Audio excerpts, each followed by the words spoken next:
Hello students, आज की lecture class में आपका स्वागत है। आज की जो लेक्चर क्लास है वो पिछली जो वीडियो लेक्चर सीरीज़ थी उसके कंटिन्यूएशन।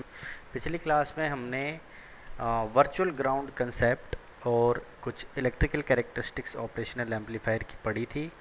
आज उससे आगे हम पढ़ने जा रहे हैं और जो टॉपिक हमारा आज का रहेगा वो बेस रहेगा basic applications of operational amplifier की जो बेसिक एप्लीकेशंस हैं उनको लेकर आज से हम चलेंगे। वैसे तो हमने एक एप्लीकेशन पिछले क्लास में ही फॉर रेफरेंस और समझने के लिए वर्चुअल ग्राउंड को कर ली थी, लेकिन आज फिर से हम शुरुआत से हम एप्लीकेशंस के पॉइंट को लेकर चलेंगे और कुछ बेसिक एप्लीकेशंस आज हम पढ़ेंगे।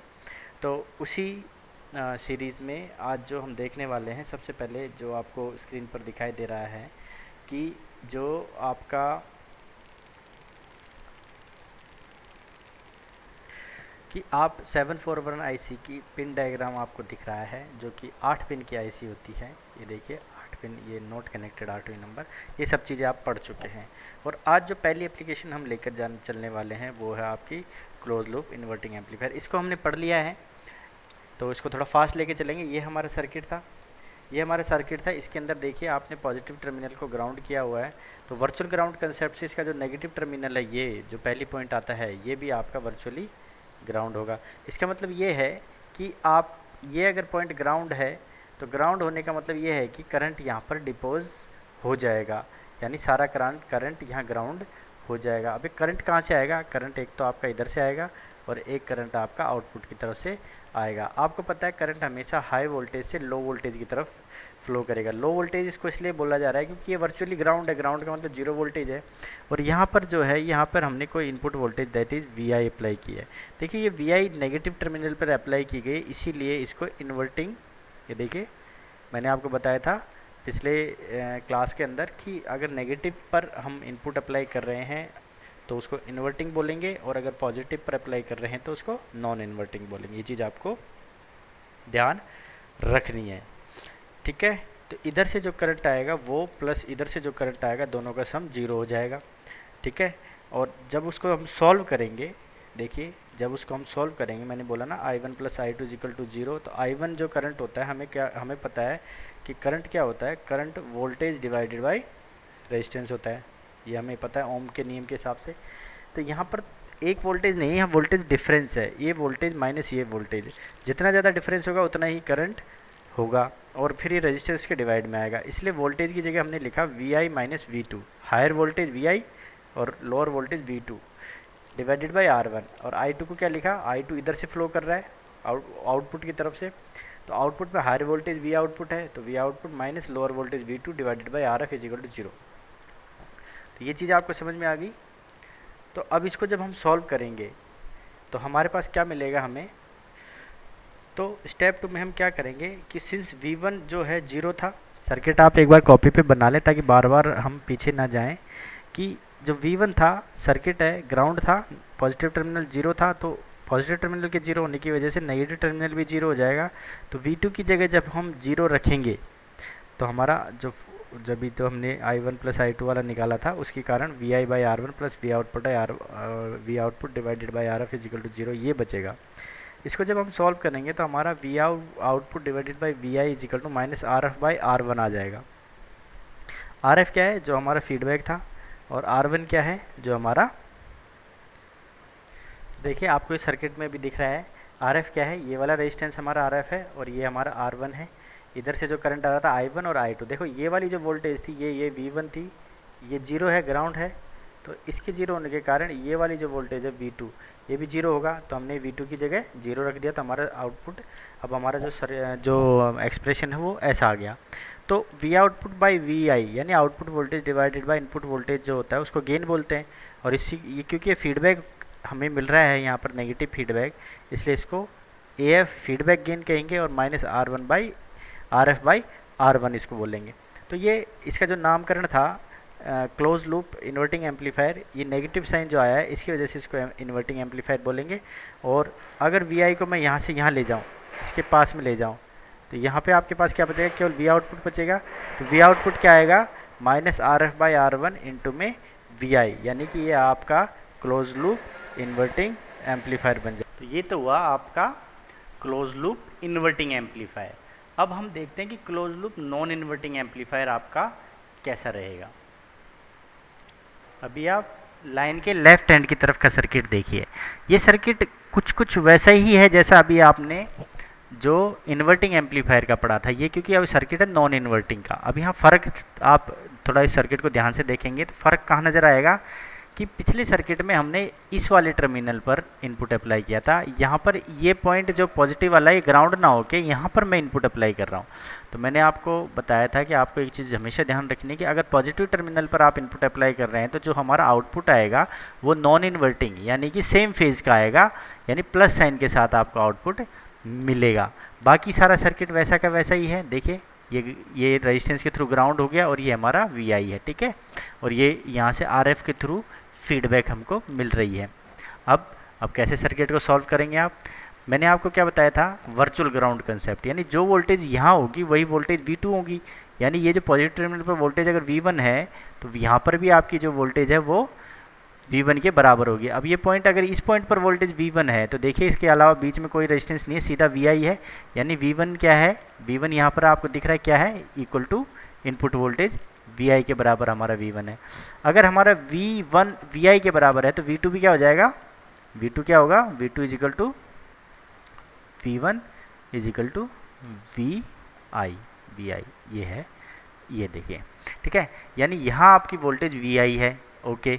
अब आप एक चीज़ जानते हैं, अब आप सर्किट को थोड़ा ध्यान से देखें ना, तो ध्यान से देखने पर आपको पता लगेगा कि ये R1 और RF किस में है, सीरीज में है। सीरीज में क्यों है आपको पता है, कोई भी चीज़ या रेजिस्टेंस जब हम देखते हैं तो सीरीज पैरेलल का कैसे पता लगाते हैं, ये देखते हैं कि क्या उनके अंदर करंट का डिवीजन हो रहा है, यानी क्या दोनों में एक ही करंट जा रहा है या अलग अलग। अगर एक ही करंट दोनों में फ्लो कर रहा है इट मीन्स वो क्या करेंगे, वो होंगे सीरीज में। अब आप सपोज़ करिए इधर से कोई करंट आया, ऐसे आया, ठीक है, वो ऐसे आएगा।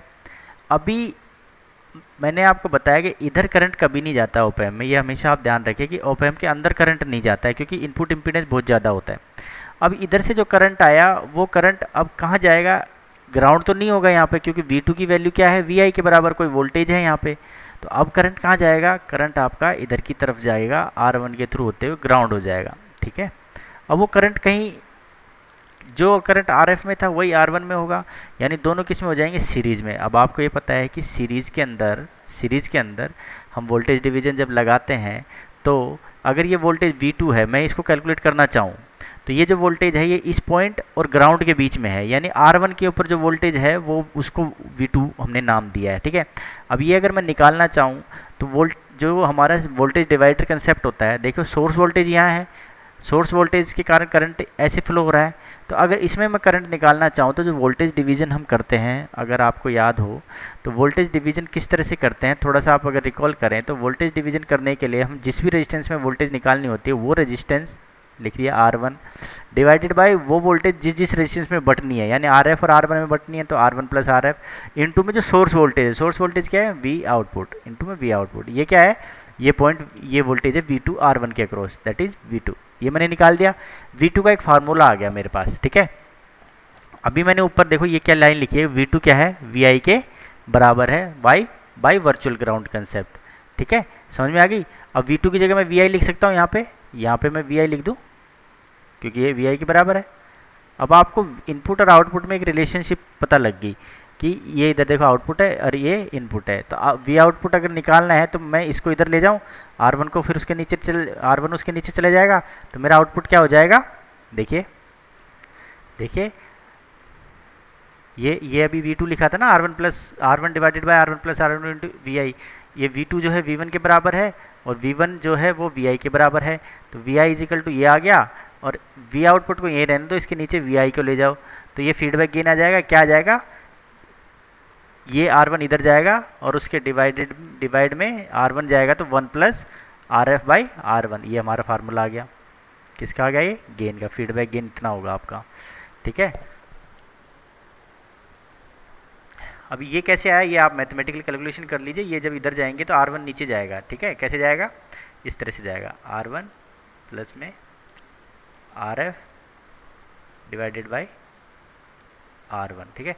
R1 इसके नीचे जाएगा तो 1 आ जाएगा, और इसके नीचे जाएगा तो ये ऐसे RF बाई R1 बचेगा, ठीक है। तो ये आपका फीडबैक गेन आ जाएगा। तो आपको आउटपुट क्या मिला? आउटपुट अगर आप देखना चाहें तो आउटपुट इस तरह से देख सकते हैं,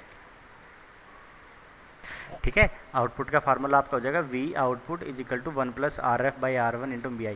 यहाँ पे कहीं पे भी आपको साइन क्या आ रहा है? पॉजिटिव आ रहा है, कोई भी साइन नहीं है उसको पॉजिटिव मान सकते हैं। तो जो पॉजिटिव साइन होता है ये क्या होता है? Non inverting. और ये एम्पलीफायर कैसे हुआ? देखिए 1 प्लस में आ रहा है, RF की वैल्यू मान लो 10K है और R1 की वैल्यू मैं 1K ले लूँ तो 10 और 1 11 इंटू में VI, यानी मेरा जो आउटपुट है वो इनपुट जो मैंने दिया उससे 11 गुना ज़्यादा बड़ा होगा, यानी बड़ा होगा, साइज़ में बड़ा होगा। इट मीन्स एम्पलीफाई हो गया है वो। और क्लोज लूप क्यों है? क्योंकि इसमें ये जो फीडबैक हमने यूज़ करी थी इसलिए इसको क्लोज लूप कहते हैं।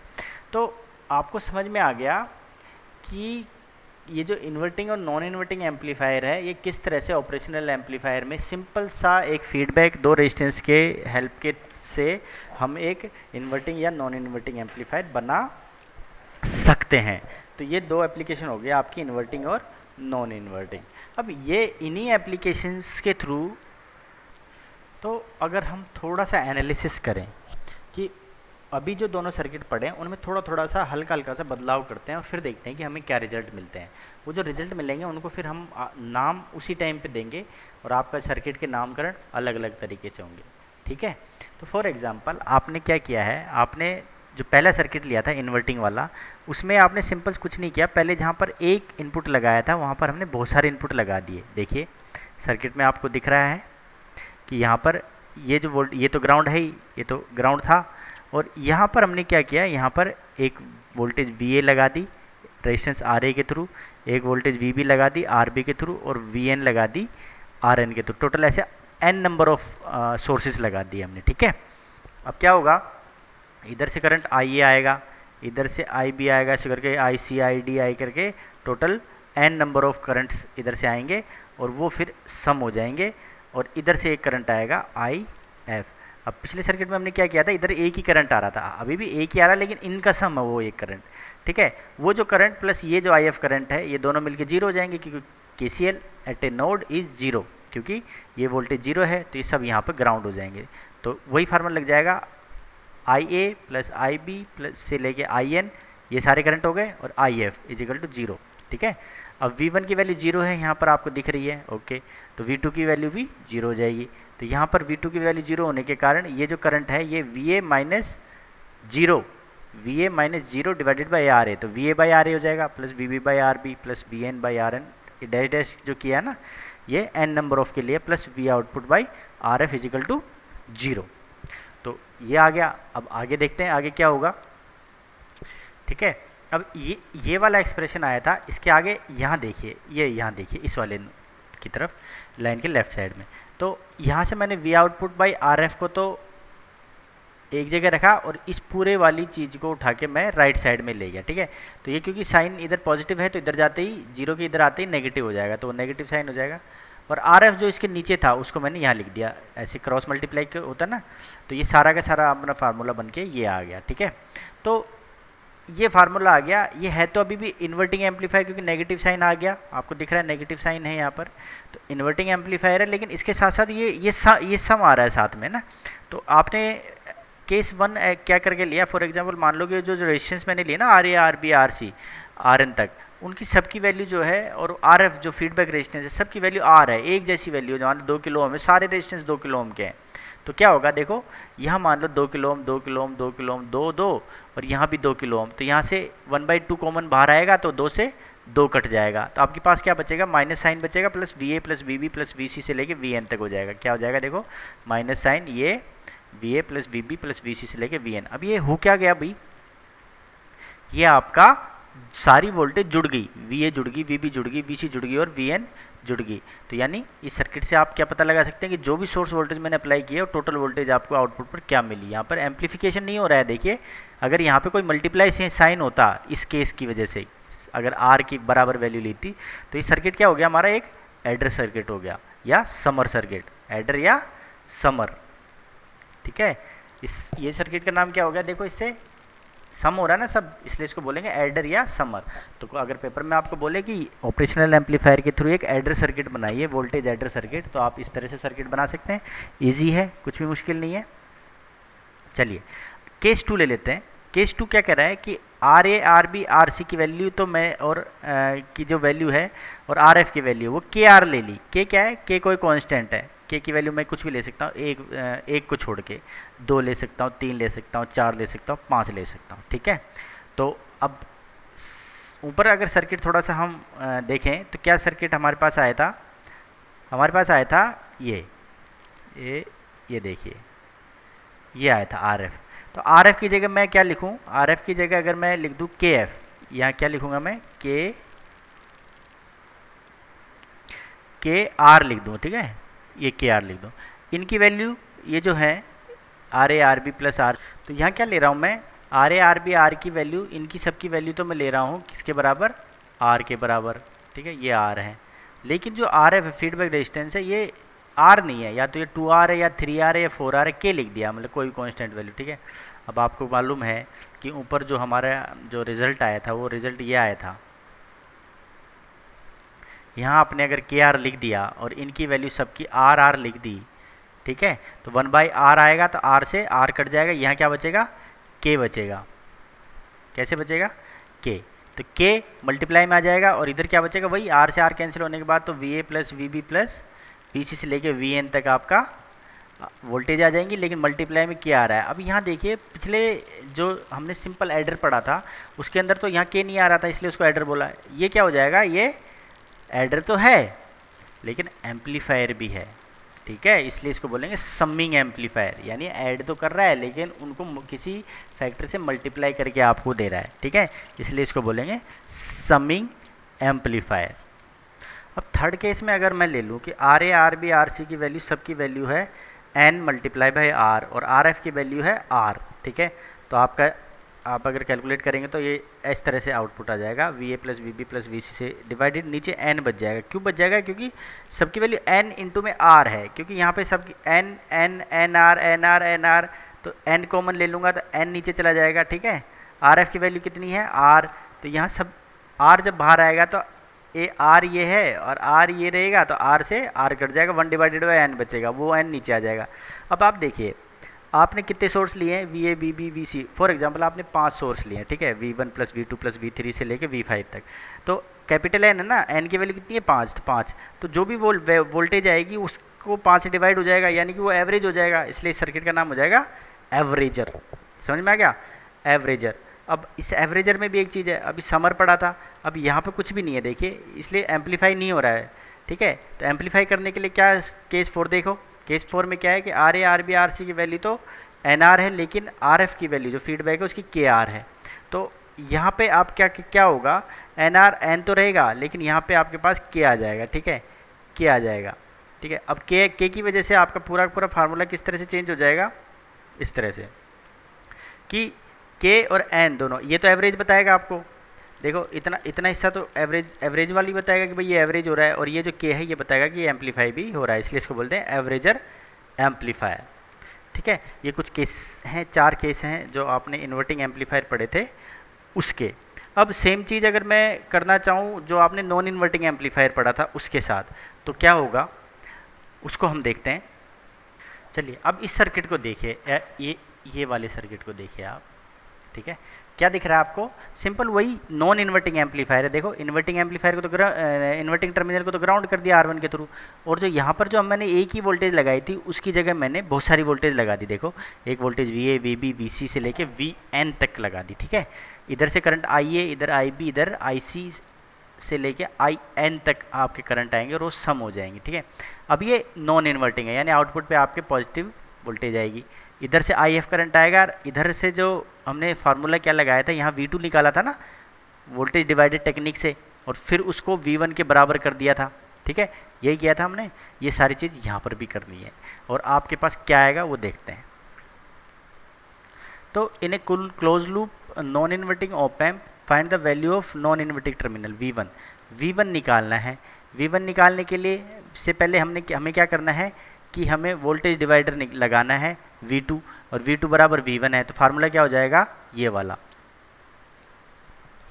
ठीक है, ये हमारा फार्मूला हो जाएगा V output is equal to 1 plus R F R one into में V1। ठीक है, अब यहाँ से आप आउटपुट निकाल सकते हैं। ठीक है, और अगर हम V1 पे क्या लगाएं, KCL, सारे करंट का जो सम है वो क्या हो जाएगा, 0 आ जाएगा। अब ये जो V1 के कहाँ से निकालेंगे, मैंने आपको बताया था ऊपर जो सर्किट बना हुआ ना, उस सर्किट को आपको बार बार देखना पड़ेगा। उसके लिए आप कॉपी पे उस सर्किट को बना लीजिए तो समझने में आसानी होगी।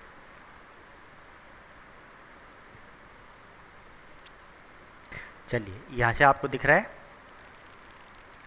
ये सर्किट भी दिख रहा है और ये कैलकुलेशन भी दिख रही थी। ठीक है, ये जो इस पॉइंट पर अभी जो ये फार्मूला लिखा we output 1 plus R F R one into में V2 है, V2 होना चाहिए, लेकिन यहाँ पर वोल्टेज जो हमने वर्चुअल ग्राउंड कंसेप्ट पढ़ा था वहाँ पर V1 इजिकल टू V2 था, क्योंकि दोनों टर्मिनल पर वर्चुअल ग्राउंड के हिसाब से वोल्टेज बराबर होगी, तो V2 की जगह मैंने V1 लिख दिया। अब यहाँ से देखिए, यहाँ KCL लगाएंगे किस पॉइंट पे, ये जो V1 है यहाँ पर KCL लगाएंगे। तो KCL क्या कहता है कि sum of all the current at a node is equal to 0। तो जो A है, B है, C है और से लेके IN है, सबका 0 होगा। अब ये IA क्या है, वोल्टेज डिवाइडेड बाय रेजिस्टेंस, तो VA minus V1 divided by RA, तो वो लगा दिया, VB minus V1 by RB से लेके सारा फार्मूला हमने लगा दिया। अब हमने इसको सॉल्व किया तो ये RA VA के नीचे जाएगा, ये RB VB के नीचे जाएगा और ये RN VN के नीचे जाएगा, और इधर माइनस साइन के साथ V1 by RA minus V1 by RB minus V1 by RN, ये सारी चीज़ें नेगेटिव साइन होगा, तो उसको मैं राइट साइड पे ले जाता हूँ। तो उससे क्या होगा, ये हमारे पास निकल के आता है। इसको देखिए, यहाँ से आपको ज़्यादा समझ में आएगा। तो आपके लेफ़्ट साइड में तो ये चीज़ें बच जाती हैं, ये, और राइट साइड में ये चला जाता है। V1 मैंने कॉमन ले लिया तो इधर बच जाएगा 1 by RA plus 1 by RB से लेके 1 बाई RN। तो मैंने क्या किया, V1 को तो यहीं रखा मैंने, ये V1 को यहीं रखा, और ये सारी जो चीज़ है ये इसके बटे में ले गई यहाँ पे। तो हमारा फार्मूला कुछ इस तरह से आ जाएगा, ये फार्मूला आ गया हमारा। ठीक है, अब आगे देखिए कैलकुलेशन इसकी। यहाँ से मैंने अभी जो V1 की वैल्यू निकाली है, ये V1 की वैल्यू, इसको मैं यहाँ रख देता हूँ। ऊपर जो मैंने फार्मूला अभी थोड़ी देर पहले निकाला था, ये वाला, ये V1 था ना, V output is equal 1 plus R F by R1 into V1, तो V1 यहाँ से आ गया। ठीक है, V1 यहाँ से आ गया, तो इसको उठा के मैं यहाँ रख देता हूँ, यहाँ रख देता हूँ, तो क्या आ जाएगा मेरे पास, ये आ जाएगा। तो V आउटपुट आ जाएगा 1 plus R F R1 VA RA plus VB RB से लेके 1 बाई RA प्लस आर। अब ये थोड़ा सा आपको हल्का सा थोड़ा कॉम्प्लिकेटेड लग रहा है, लेकिन इसको मैं थोड़ा समझा दूँ आपको कि जब मैंने पहले केवल एक वोल्टेज लगाई थी, यहाँ पर सिंगल वोल्टेज लगाई थी, तो वो सिंगल वोल्टेज यहाँ आ गई थी, VI आ गया था। ठीक है, लेकिन हमने जब बहुत सारी वोल्टेज लगा दी, ये तो ये चीज़ तो मल्टीप्लाइंग फैक्टर है, ये तो वैसा का वैसा रहा, लेकिन ये वोल्टेज सारी आके यहाँ पे जुड़ गई। कैसे, VA by RA, VB by RB, VN by RN। वहाँ पर पहले जब एक वोल्टेज लगाई थी तब केवल इतना सा हमारे पास फार्मूला आया था कि V आउटपुट क्या था हमारा, V आउटपुट जो था वो 1 प्लस RF, अब वापस देखिए उसको, 1 RF डिवाइडेड बाई R1, ये ब्रैकेट में, इनटू में यहाँ क्या था, VI। ठीक है, वो एक के लिए था, यहाँ हमने बहुत सारी लगाई है तो वो सारा यहाँ आ गया। अब यहाँ से बनते हैं केसेस। केसेस कैसे बनेंगे कि हम RA RB की वैल्यू क्या लेते हैं, उसके हिसाब से हमारा आउटपुट का जो बिहेवियर है वो चेंज हो जाएगा। कैसे चेंज हो जाएगा देखते हैं। तो केस 1 के में हम देखते हैं कि जो RA RB RC से लेके RN जो रेजिस्टेंस हमने लगाए थे ना, उनकी वैल्यू R है, और जो फीडबैक रेजिस्टेंस है उसकी value n-1 multiply by R है। अगर उनकी वैल्यू मैं रखूँ, किसकी वैल्यू, RF ये रहा, RF की जगह n-1 मल्टीप्लाई बाई R, और ये जो R1 है तो उसकी वैल्यू अगर मैं रखूँ R, तो हमारा जो ये है देखिए, ये R 1 बाई आर बाहर आ जाएगा, इधर से 1 बाई आर, तो 1 बाई आर से 1 बाई आर कट जाएगा, और यहाँ पर आपके पास क्या बचेगा, R से R कटने के बाद केवल n-1 बचेगा, और -1 से -1 जब कटेगा और ये इस n से ये n कट जाएगा, इस -1 से ये 1 कट जाएगा, तो आपके पास क्या बचेगा, VA प्लस VB से लेके VN तक का सम। तो ये भी आपका एक क्या हो जाएगा, सम, लेकिन साइन पॉजिटिव। पिछले सर्किट में यहाँ साइन नेगेटिव आया था, इसलिए इसको बोलेंगे नॉन इन्वर्टिंग एडर। पिछले सर्किट के अंदर जब इन्वर्टिंग एम्पलीफायर यूज़ कर रहे थे तो वहाँ इन्वर्टिंग एडर आ रहा था, यहाँ नॉन इन्वर्टिंग एडर आ रहा है। तो ये प्रूव हो गया कि एडर सर्किट कैसे बनता है, एडर सर्किट ऐसे बनता है। बहुत इजी है, ज़्यादा कुछ डिफ़िकल्ट इसमें नहीं है। तो ये आपका एक एडर सर्किट बन गया। अब तक आपने जो हैं वो जो चीज़ें पढ़ी हैं उसमें आपने अभी तक एडर समर ये दोनों चीज़ पढ़ ली है, इन्वर्टिंग और नॉन इन्वर्टिंग एम्पलीफायर पढ़ लिया है। अब एडर तो हो गया, लेकिन अब अगर सब्ट्रैक्टर देखना है, क्योंकि एडर है तो सब्ट्रैक्टर भी हमें पढ़ना पड़ेगा। तो सब्ट्रैक्टर का जो सर्किट है कुछ इस तरह से होता है। देखिए आप इस बॉक्स में देख लीजिए, ये जो बॉक्स है इस बॉक्स में जो सर्किट दिख रहा है आपको वो आपका ये वाला जो सर्किट है ये पूरा सर्किट आपका सब्ट्रैक्टर का है। कुछ नहीं है, सिंपल। अब तक हम केवल एक जगह इनपुट लगाते आ रहे थे एक टर्मिनल पर, यहाँ पर अब हम दोनों जगह इनपुट लगाएंगे। यहाँ एक बैटरी लगा दी वीपी, ये इसको वी दे दिया। तो जो लगाने का तरीका है वो वही सिंपल है, एक रेजिस्टेंस के थ्रू बैटरी अप्लाई करेंगे, यहाँ पर भी एक रेजिस्टेंस के थ्रू, और एक रेजिस्टेंस ये वाला हमने लगाया आर। ठीक है, अब इस सर्किट को अगर सॉल्व करें तो आप इसके बाद यहाँ पर आइए, देखिए। तो सुपरपोजिशन थ्योरम तो आपने पढ़ी है सबने। सुपरपोजिशन थ्योरम अगर हम इसके अंदर इस सर्किट को सॉल्व करने के लिए लगाएं तो स्टेप 1 अगर हम देखें तो सुपरपोजिशन थ्योरम क्या कहती है। सुपरपोजिशन थ्योरम ये कहती है कि एट ए टाइम एक ही सोर्स सर्किट में काम आना चाहिए। तो फॉर एग्जांपल हमने माना कि वी बी केवल काम आ रहा है, वी ए को मैंने हटा दिया, वी ए को हटाते क्या हो जाएगा, ये वाला जो टर्मिनल है ये ग्राउंड हो जाएगा। जब ये ग्राउंड तो इनका कोई मतलब नहीं है दोनों रेजिस्टेंस का, तो ये इसका मतलब है कि ये जो पॉजिटिव टर्मिनल है पॉजिटिव, ये ग्राउंड है, ग्राउंड हो गया, और ये हो जाएगा आपका वी बी। अब ये सर्किट कैसा दिख रहा है आपको, ठीक है। ये सर्किट आप देखो, आप ध्यान से देखो, ये सर्किट सेम वैसा ही है इन्वर्टिंग एम्पलीफायर के जैसा, ठीक है। तो वी ए 0 हो गया उसकी वजह से, और V B is equal to V 2 हो जाएगा। ये टर्मिनल ये वोल्टेज इसके बराबर हो जाएगी। तो वहाँ पर जो आउटपुट आया था हमारा, जो आउटपुट आया था वो क्या आया था, माइनस साइन आया था, और R F divided by R one into में वी आई, ठीक है। यहाँ पे आर एफ क्या है, आर, और ये रेजिस्टेंस आर वन क्या है, आर, आर से आर कट जाएगा, और वी आई क्या है, वी बी। तो आउटपुट क्या जाएगा मेरा, आउटपुट आ जाएगा माइनस वी बी। ओके, अब ये चीज़ मैंने नीचे भी लिखी हुई है, नीचे से देख लीजिए, कोई दिक्कत नहीं है। ये देखिए, ये देखिए, तो इसको मैंने VO1 लिया फॉर एग्जांपल, तो माइनस आर बाई आर, तो आर से आर कट गया, तो हमारा जो VO1 आ जाएगा वही ये आ जाएगा। स्टेप 2 में क्या करेंगे, अब हम VB नहीं लगाएंगे, अब हम VA लगाएंगे। तो हमारा सर्किट कैसा रहेगा, हमारा सर्किट इस तरह का बन जाएगा। ये देखिए, अगर VB को मैंने 0 कर दिया तो VA मैंने लगाया है V1 पॉइंट पे, तो वो ऐसा है, ये ग्राउंड हो जाएगा, ये 0 कर दिया ना VB को, ठीक है। तो अब ये कैसा सर्किट बन गया आपका, ये सर्किट बन गया आपका सिंपल नॉन इन्वर्टिंग एम्पलीफायर के जैसा। वहाँ पर क्या आया था हमारा formula, V output 1 plus R F by R one into में जो वोल्टेज थी, ठीक है। जो वोल्टेज क्या है यहाँ पर, यहाँ देखिए कि आपका 1 प्लस आर एफ आर है, फीडबैक आर एफ, और आर वन क्या है, जो रेजिस्टेंस हमने लगाया था ये आर, तो इस आर से ये आर कट जाएगा, और जो वोल्टेज है ये वोल्टेज है, ये यहाँ पर क्या होगा, इसको ये 2 को रहने दीजिए, 2 साइड पता नहीं कैसे लग गया, तो आपका आउट क्या आ जाएगा, VO2 इजिकल टू VA, ठीक है।